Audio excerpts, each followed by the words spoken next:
After a very pleasant few days around Cornwall, we proceeded on to Dartmoor, a first-class national park.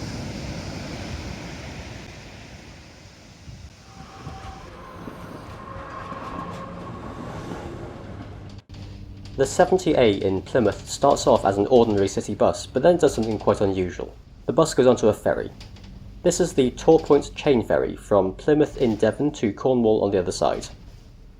It's one of only a few bus routes in Britain to include a ferry ride. Someday I'll make it to Swanage, the only other one in mainland Great Britain, but the scenery of the Plymouth one does set the bar quite high. Two chain ferries cross at the same time, and once on the Cornish side, the bus barrels down scenic, narrow and winding country lanes past villages, coves and beaches thanks to the great skill of the bus driver. There aren't many bus routes that get this impressive, with blue waters lapping against sandy beaches.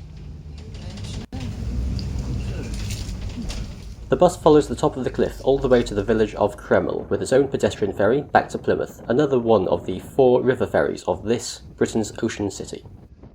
It passes Royal William Yard, a collection of imposing former Royal Navy buildings, and past the yachts of the Mayflower Marina.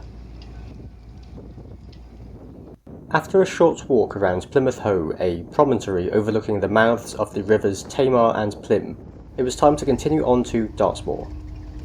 An injury among our group limited us to a bus tour, but that was still an impressively scenic journey. Bus number 1 heads from Plymouth to the pleasant Devon market town of Tavistock. It was another journey that starts as an ordinary city bus, but then becomes very scenic as it passes into the Dartmoor National Park. The views from the top deck were excellent. After a short walk around Tavistock, we caught the next bus over to the rail connection at Okehampton. The number 118 is even called Rail Link, with a flat fare of £3 for those with onward rail tickets. That's a bargain for such a scenic journey around the Dartmoor National Park.